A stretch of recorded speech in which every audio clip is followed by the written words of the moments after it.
मित्रों, आज का मुख्य विषय है कि कुछ लोगों की जो सोच है वो ये है कि जैसे इस सरकार ने कोरोना के कारण विद्यालयों को बंद कर दिया है, बाकी सभी संस्थान खुले हैं, केवल शिक्षण संस्थान बंद हैं।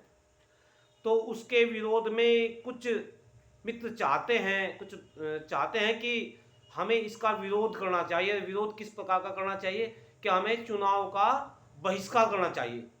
जबकि मैं समझता हूं कि वास्तव में हम चुनाव का बहिष्कार करके अपनी विचारधारा को ही समाप्त करना चाहते हैं। ये ठीक नहीं है।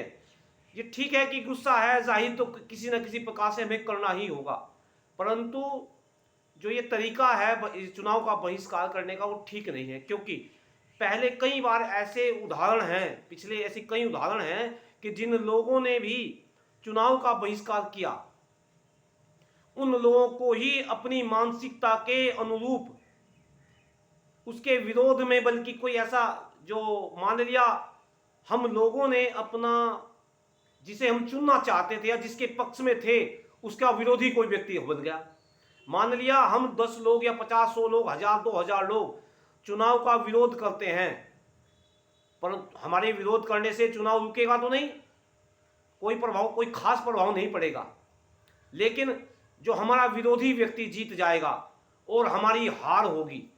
इसलिए मेरी अपनी विचारधारा है कि हमें चुनाव का विरोध नहीं करना चाहिए, बल्कि हमें चुनाव का समर्थन करना चाहिए और चुनाव को जोशों से कराना चाहिए और उसके बाद अपनी बात को रखनी चाहिए और ये अपना एहसास दिलाना चाहिए कि हमने चुनाव में ये भागीदारी की थी और ये प्रयास किया था आपके चुनाव में, इसलिए आप हमारी बात रखें।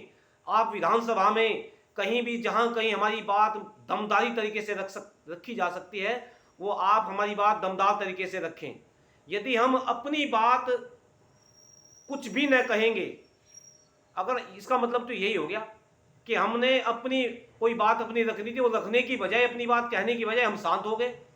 शांत होने से कभी किसी समस्या का समाधान नहीं होता।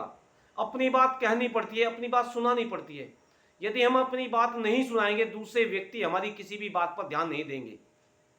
इसलिए मेरा अपना कहना है, मेरा अपना विचार है कि हमें चुनाव का बहिष्कार करने की बजाय बड़े दमखम के साथ में चुनाव का प्रचार या चुनाव का में सहयोग करना चाहिए और सहयोग करने के बाद उन्हें यह एहसास दिलाना चाहिए कि हमने आपके चुनाव में इस प्रकार का सहयोग किया, इसलिए आप हमारी बात को दमदार तरीके से आगे विधानसभा में या कहीं भी महत्वपूर्ण स्थान पर हमारी बात रखें। उन नेताओं को ये एहसास दिलाएं। ये महत्वपूर्ण होगा, न कि चुनाव का बहिष्कार। धन्यवाद।